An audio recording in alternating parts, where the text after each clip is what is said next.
Aristotle, in 90 minutes. Introduction. Aristotle was perhaps the first and the greatest of all polymaths. He is known to have written on everything from the shape of seashells to sterility, from speculations on the nature of the soul to meteorology, poetry and art, and even the interpretation of dreams. He is said to have transformed every field of knowledge that he touched, apart from mathematics, where Plato and Platonic thought remained supreme. Above all, Aristotle is credited with the founding of logic. When Aristotle first divided human knowledge into separate categories, this enabled our understanding of the world to develop in a systematic fashion.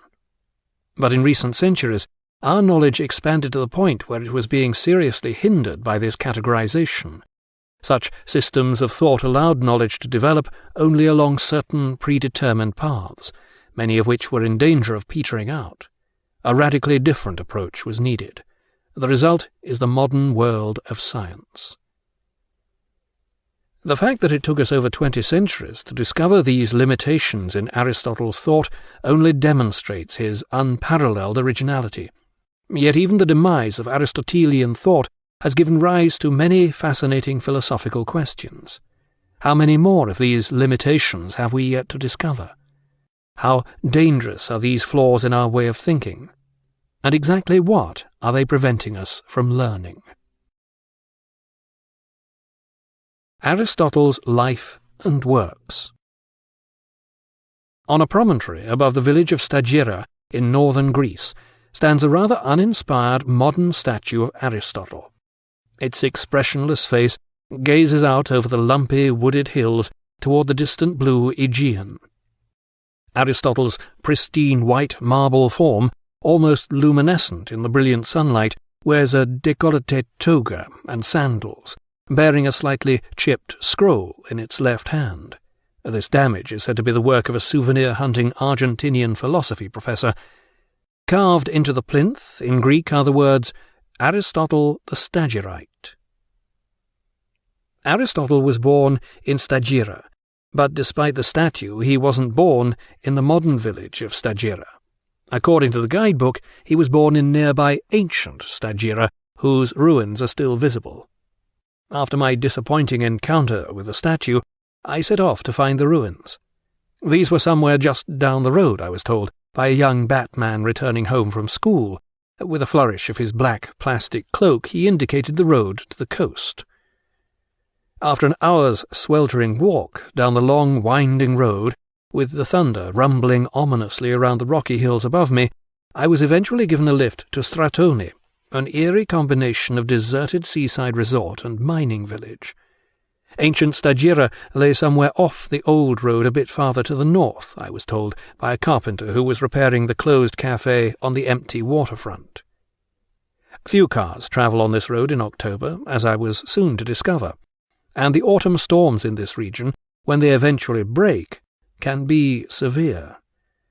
For an hour I sheltered beneath a narrow ledge of rock as the torrential downpour cascaded over the bare hillside, with no sign of ruins or vehicles visible in the flickering, crashing gloom around me. Soaked to the skin, I raged to myself about the statue of Aristotle which had led me to Stagira, the wrong Stagira. It was nothing more than a fraud. The modern village of Stagira had no claim whatsoever to be known as Aristotle's birthplace, apart from fortuitously sharing the same name. Why, by the same token, they might just as well erect a statue of Joan of Arc in New Orleans. Aristotle was born in 384 BC at ancient Stagira in Greek Macedonia. In the 4th century BC, Macedonia was regarded by the ancient Greeks in much the same way as the modern French regard Britain and America. But Stagira was not beyond the pale of civilization. This was a small Greek colony founded by the Aegean island of Andros. Aristotle's father, Nicomachus, had been personal physician to Amyntas, the king of Macedon, and grandfather of Alexander the Great. As a result of this connection, which had ripened into friendship, Aristotle's father seems to have become a rich man, acquiring estates around Stagira and elsewhere in Greece. The young Aristotle was brought up in an atmosphere of medical learning, but his father died when he was still young. Aristotle was then taken to Atanius, a Greek city on the coast of Asia Minor, where he was brought up by his cousin Proxenus. Like many an heir to a fortune, Aristotle soon began spending his inherited cash in determined fashion. According to one story, he blew the lot on wine, women, and song, and ended up so broke that he was forced to join the army for a spell. After this, he returned to Stagira, where he took up medicine. Then, at the age of 30, he gave it all up and set off for Athens to study at the Academy under Plato, where he remained for 8 years. Later medieval hagiographers, determined to turn Aristotle into a saintly character, tended to ignore or discount these unthinkable calumnies. And sure enough, there is another version of Aristotle's early manhood. According to this rather more boring, but admittedly rather more credible story, Aristotle went straight to the Academy at the age of 17. Yet even some of the sources for this story allude to a brief playboy interlude.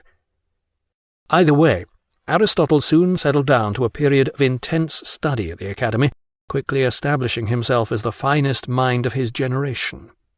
Initially, he was a student, but he was soon invited to become one of Plato's colleagues.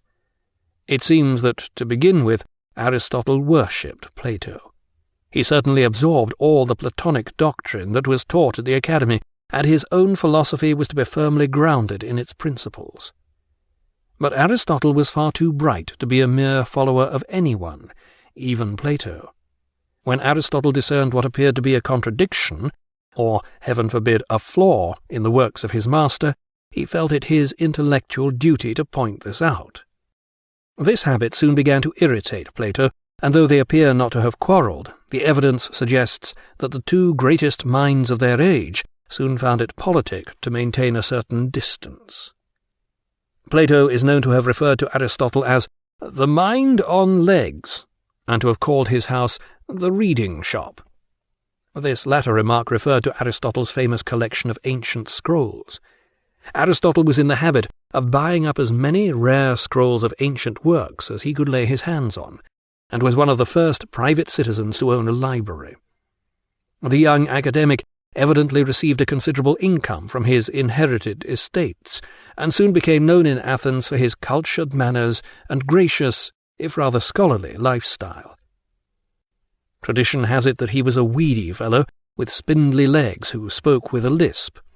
Perhaps to compensate for this, he became a natty dresser, donning the latest fashion in sandals and togas, and adorning his fingers with tastefully jewelled rings. Even Plato, who was no pauper, envied Aristotle his library. Yet, despite Aristotle's comfortable and refined way of life, his early works, now lost, were mainly dialogues, discussing the base futility of existence and the joys of the hereafter. Aristotle had a natural inclination toward the practical and the scientific. This led him to view Plato's ideas from an increasingly realistic standpoint. Plato believed that the particular world we perceive around us consists of mere appearances. The ultimate reality lies in a further world of ideas, which resemble forms or ideals. The particular objects of the world we perceive derive their reality only by partaking in this ultimate world of ideas. Thus, a particular cat, such as the black one I can see lying on the chair, is only a cat because it partakes in the ultimate idea, or form, of cattiness, and it is only black in so far as it partakes in the idea, or ideal, of black. The only true reality lies beyond the world we perceive, in this ultimate realm of ideas. Where Plato's approach to the world was essentially religious, Aristotle's tended toward the scientific. This made him disinclined to dismiss the world around us as unreal, but he did continue to divide things into primary and secondary substances. Except that for Aristotle the primary substances were the particular objects of the world, and the secondary substances were the ideas or forms. Initially he dithered about which of these substances was in fact the ultimate reality, partly out of respect for Plato. His old teacher had, after all, suggested this conception in the first place. But gradually Aristotle became more and more convinced that he was living in the real world, and he shifted away from Plato's view. Over the